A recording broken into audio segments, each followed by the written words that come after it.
So, wir fahren jetzt aus Kastamonu raus und jetzt müssen wir eben schnell gucken, noch einen und ja, Im fahren. Kreisverkehr abfahren auf 57. Alay Kadesi, dann geradeaus auf 57. Alay Kadesi. Genau, das ist jetzt hier nochmal das letzte vom Kastamonu, das ist der vermeintlich neue Teil. Im alten Teil waren wir gestern, der gefällt Geradeaus auf uns. 57. Alay Kadesi, D765. Jetzt wisst ihr, wo wir sind. Also, Alay Im Kadesi. Straßenverlauf von D765 Also ich kann es auch richtig. Ja, wir fahren jetzt aus Kastamonu raus, fahren in einen Canyon, in einen sehr großen Canyon, der erstmal wieder Richtung, wo wir gestern hergekommen ist, liegt noch ein ganzes Stück weiter, natürlich 3 Stunden Fahrt etwa. Nach 600 Metern links 200 halten Kilometer und weiter auf Gesim und Karabekir Kadesi, dann D765.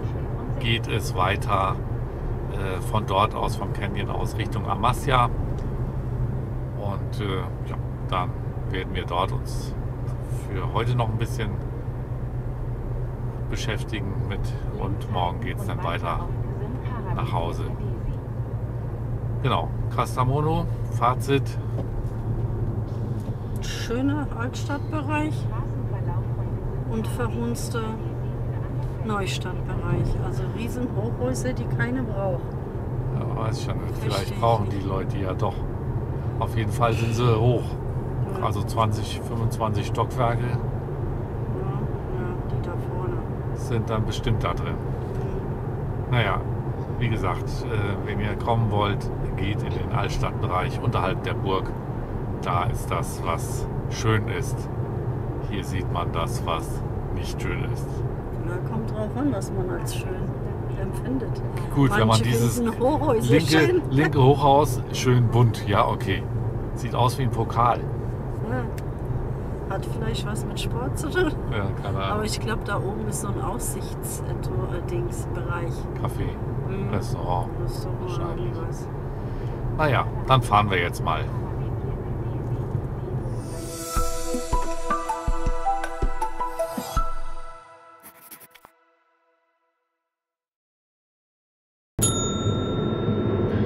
Wir sind jetzt in Boyabad. Die haben eine richtig schöne große Kalle. Burg. Vielleicht sehen wir sie gleich nochmal.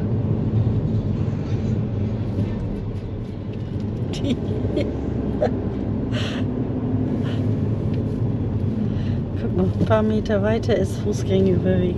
Ist zu weit. Ja. Da hinten ist die Kalle.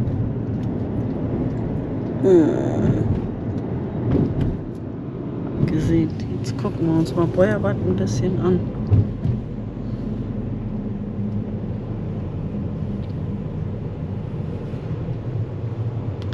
Da ist Hauptbank in einem schönen Häuschen. Parkbank. Hauptbank, okay. Parkbank. Beides, ne? Wir haben den Markttag erwischt. So wie es aussieht. Ja. Naja, vielleicht haben die was für mich. Ich denke eher nicht. Ist noch nicht so weit. Na gut. Da ist so schöne alte Fachwerkhäuser, aber die sind irgendwie innen versteckt. Siehst du? Da. So Leute, einfach fahren und nicht gucken. Das ist das Beste. Da muss der kommt, aufpassen. So läuft das hier. Ja.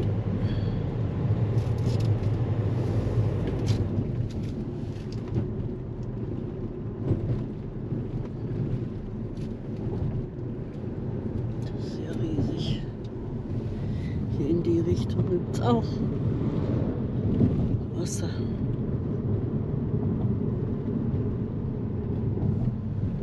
Erdwasser. Schau mal, da sieht man vielleicht wie hinten die.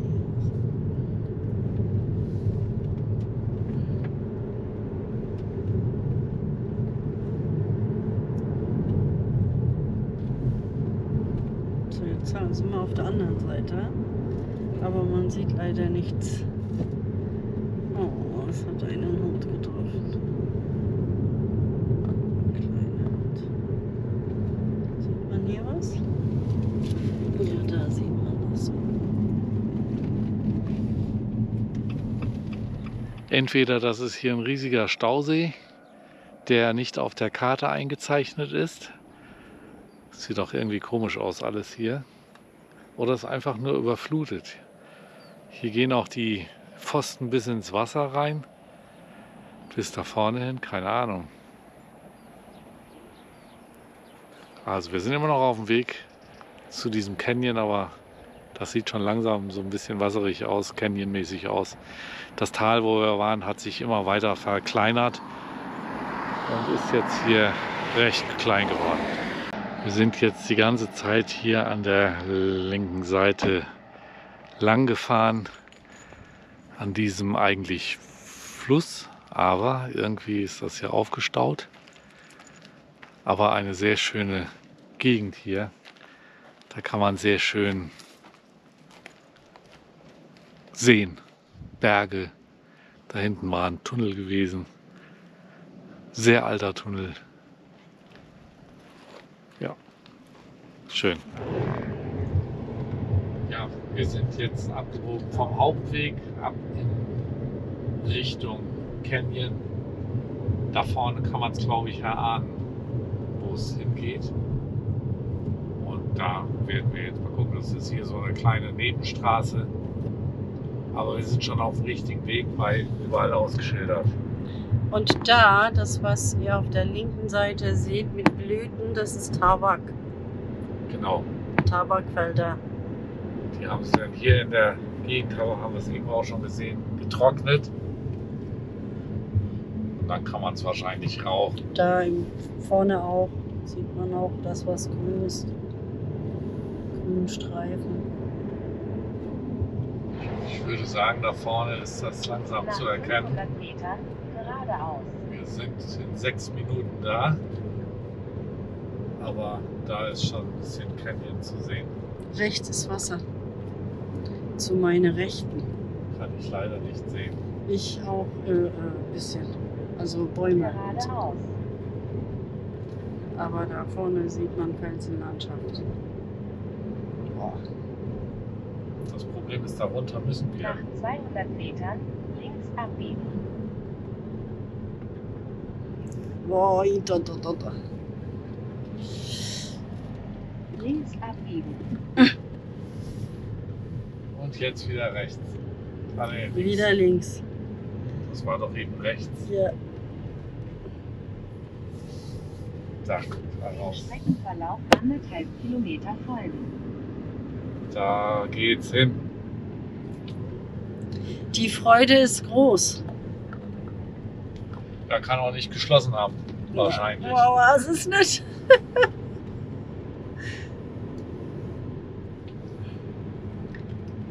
So, wir wären dann am Canyon angekommen. Hier ist das Ganze. Und hier gibt es dann die Bootstouren. Da müssen wir mal gucken, dass wir eine kriegen. Oder wie das so läuft, keine Ahnung. Und dann schauen wir mal. So, hier ist Naturpark auch. Tag. Ja, die sind kaputt.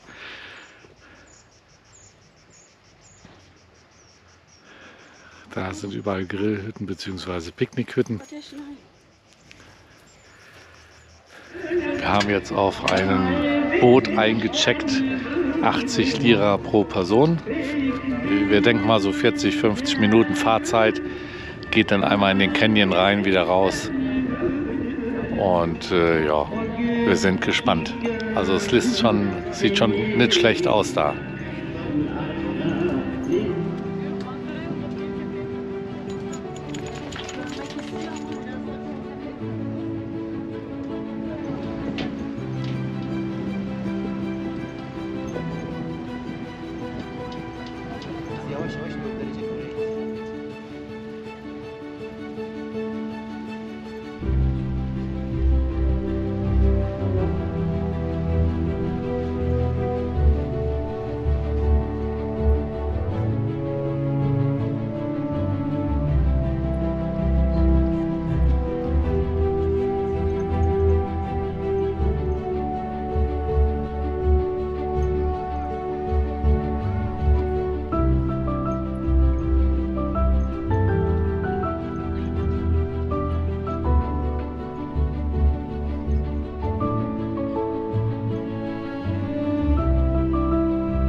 So. Wie hat's dir gefallen? Ja, war sehr gut. Was? Also der... Wo warst du denn? Wo war ich denn? Kanyonu. Wie heißt er? Shahin... Shahin Kaya Shahin Kaya Canyon. Shahin Kaya Canyon. Genau. Das ist hier im Bezirk Samsun, ja? Samsun Bei Vezirköprü. Genau, Vezirköprü. Und ja, ist auf jeden Fall eine Empfehlung. Und hier ein Storch. und 2 Storch. 2 Störche. Sehe ich die? Warte. Siehst du bestimmt? Ich kann Machen wir sie mal nicht so. sehen. So, da sind sie. Ja. 2 Störche stehen da rum. Suchen wahrscheinlich Babys. Oder so, keine Ahnung. Die sie dann nach Deutschland bringen können. Wo sie dann nämlich die Leute gesagt haben, die Störche bringen die Babys. Hier suchen die, ja, es sind noch mehr. Oh, ganz schön viele. Ja. Naja, auf jeden Fall der Canyon super. Du fährst halt mit dem Boot durch. Was haben wir bezahlt? 80 Lira pro Person für die Schiffsfahrt. Dauert etwa 40, 50 Minuten. Und ja. 40 Lira fürs Eintritt. Ach ja, genau. Das ist ja so ein Park. Eintritt mit dem Auto. Eintritt mit dem Auto in diesen Park, Erholungspark, Naturerholungspark, keine Ahnung. Und genau, also insgesamt 200 Lira. Und da vorne haben wir jetzt Gegenverkehr. Büffel. Ei. Sind das nicht Büffel? Das sind Büffel. Ja. Und Kühe. Aber die haben nicht gestört. Nee. Ja, und wie war deine Meinung dazu? Ja, ich fand es auch sehr schön. Am liebsten hätte ich die Eindrücke alle mitgenommen. Hast Aber du es ja bleibt machen können. leider nicht alles im Deswegen Gehirn. haben wir ja Video gemacht, damit Ja, wir da noch kann man ja mal immer nachgucken wieder können. Ja. Weißt du eigentlich noch, wie es gestern war? Wo waren wir gestern? Achso, wir waren in Kastamonu. Doch, da war es auch schön. Die schönen Häuser und so. Genau. Und der Turm. Hubbel. Uff. Genau. Na gut, jetzt fahren wir nach Amasya. 1,5 Stunden etwa sind wir in Amasya. Und das ist die letzte Station unserer kleinen Rundreise. Morgen geht es dann wieder nach Hause. Voraussichtlich. Aha, okay. Falls da nicht irgendwie da was dazwischen kommt. Genau, vielleicht sehen wir was. Ja, wir fahren natürlich auch nicht den richtig normalen Weg, den schnellsten, sondern wir fahren über die Berge zurück. Da kann immer mal was Interessantes passieren. So zum Beispiel vielleicht eine Höhle, die es da gibt, die auch wieder geschlossen hat. Ja, zum Beispiel. So. Jetzt habe ich es Ja. denen aber mal gegeben. Genau. Wir waren auch nicht ganz sicher, ob der Canyon auf hat. Aber den konnten sie schlecht dicht machen. Gut, Wo sind wir? wir sind in Vezirköprü. Das ist eine alte Uhrturm. Rechts abbiegen auf 107. Sokak.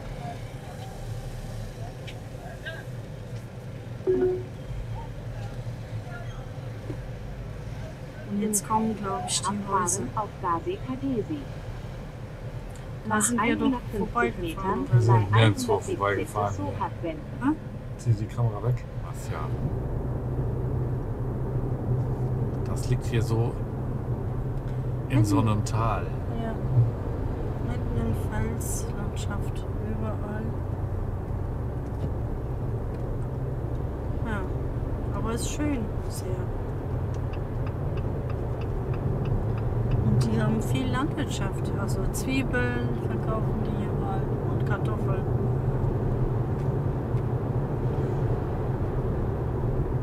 So, jetzt haben wir noch 4 Kilometer bis zum Hotel. Da sind wir mal gespannt. Wir wissen nicht, warum die da so rumstehen. Wir sind in Amasya angekommen. Und das ist der erste Eindruck. Und das ist schön. Aber da zeigen wir euch noch ein bisschen von. Da oben gibt es Felsengräber, riesengroß. Müssen wir mal gucken, ob wir da vielleicht mal hingehen oder ich mal hingehe, weil Sherife da keine Lust zu hat. Weil da muss man ziemlich viel hochgehen. Atesh kann da auch nicht mit. Müssen wir mal gucken.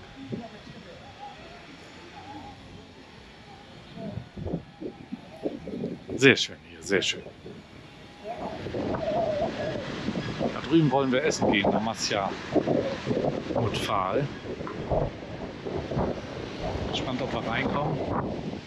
Und der Akku von der Kamera ist auch bald leer. Schauen wir mal. Ja, sie haben uns genommen. Wir haben es eben von der anderen Seite gesehen. Teşekkürler. Und jetzt sitzen wir hier schön draußen. Ja, da können wir nicht zum Wasser gucken, aber es ist okay. Ja, genau. So sieht es hier aus. Soll gut sein. Und da habe ich eben mal an die Decke geguckt, da hängen überall Trauben. Ja, und da kannst du Und Atesh sammelt die hier unten. Das ist nicht gut. Sherife hat sich was zu essen bestellt. Das ist Etle Bamya. Etle Bamya, also Fleisch mit Bamya, Okraschote, oder? Okraschote. Das ist eine Suppe mit Joghurt und Nane. Joghurt und Nane. Und das ist Dolma. So kleine Dolmas. Genau.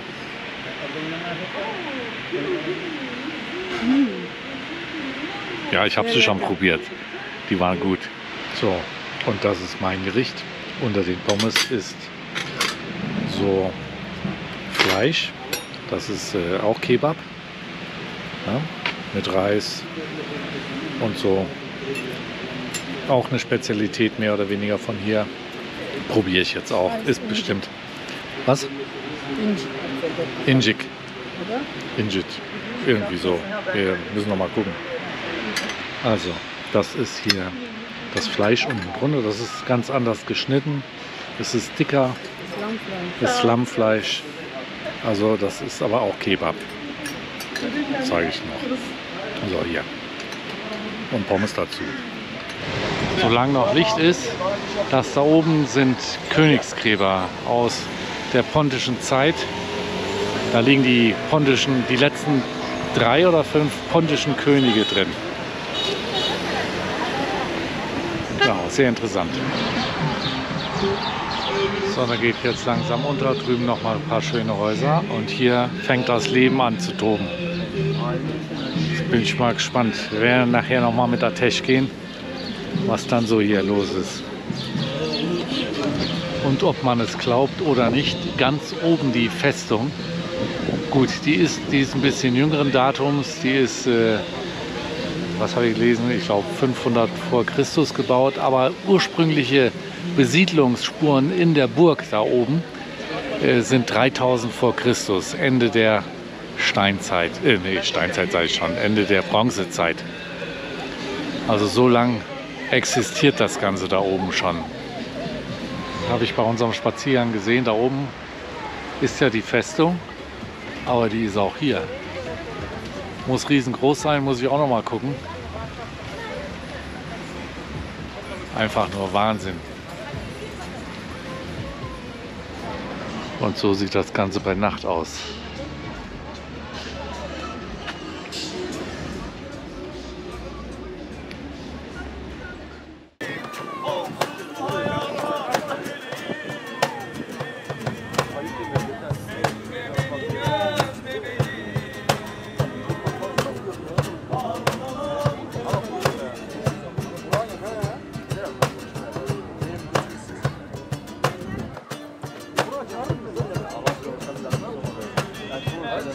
Thank you.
Ja, schönen guten Morgen. Das ist unser Hotel nochmal von außen. Wir haben ganz gut geschlafen.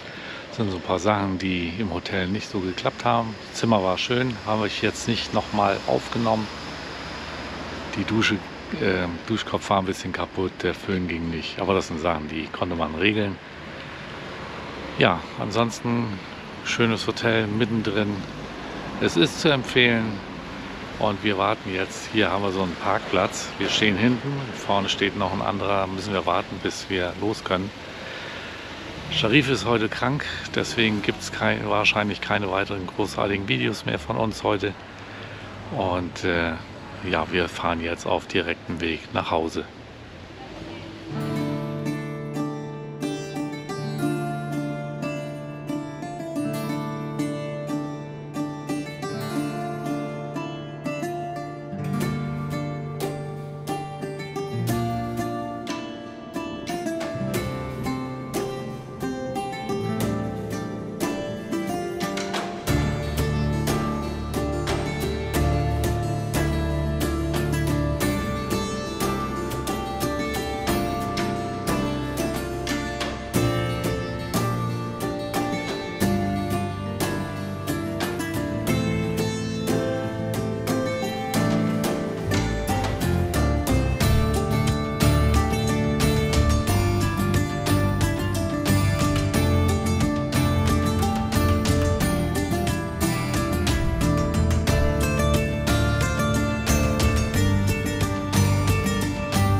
Ja, wir sind in Pirasis wieder angekommen. Es sind jetzt hier 28 Grad. Wir haben in Amasya 31, 32 Grad gehabt. Dazwischen auch mal ein bisschen mehr und vor allen Dingen weniger. Wir sind ja über die Berge gefahren. Das habt ihr ja in dem Video gesehen. Es war sehr neblig und dementsprechend auch kalt, 18 Grad. Aber je tiefer wir runterkamen, desto wärmer wurde es. An der Küste selbst waren es dann 22 Grad mit Regen. Und so wie es an der Schwarzmeerküste üblich ist, fährst ein paar Kilometer und dann ist das Wetter schon wieder anders. Genauso ist es hier, sind es dann 28 Grad und regnet nicht. Aber es ist sehr schwül, es hat, glaube ich, hier geregnet. Bin gerade mit Atesh noch mal eine Runde gegangen, da habe ich das auch gesehen, war alles sehr nass. Ja, jetzt Auto ausräumen und Wohnung einräumen wieder. Und dann muss ich mich mal dann auch um Sharife kümmern. Der geht es immer noch nicht besser. Mal gucken, ob wir die dann auch schnell wieder hinkriegen. Ja, damit endet dieses Abenteuer, diese Woche Rundreise in der Türkei. Und wir sehen uns im nächsten Video wieder. Bis dahin, bleibt weiterhin gespannt.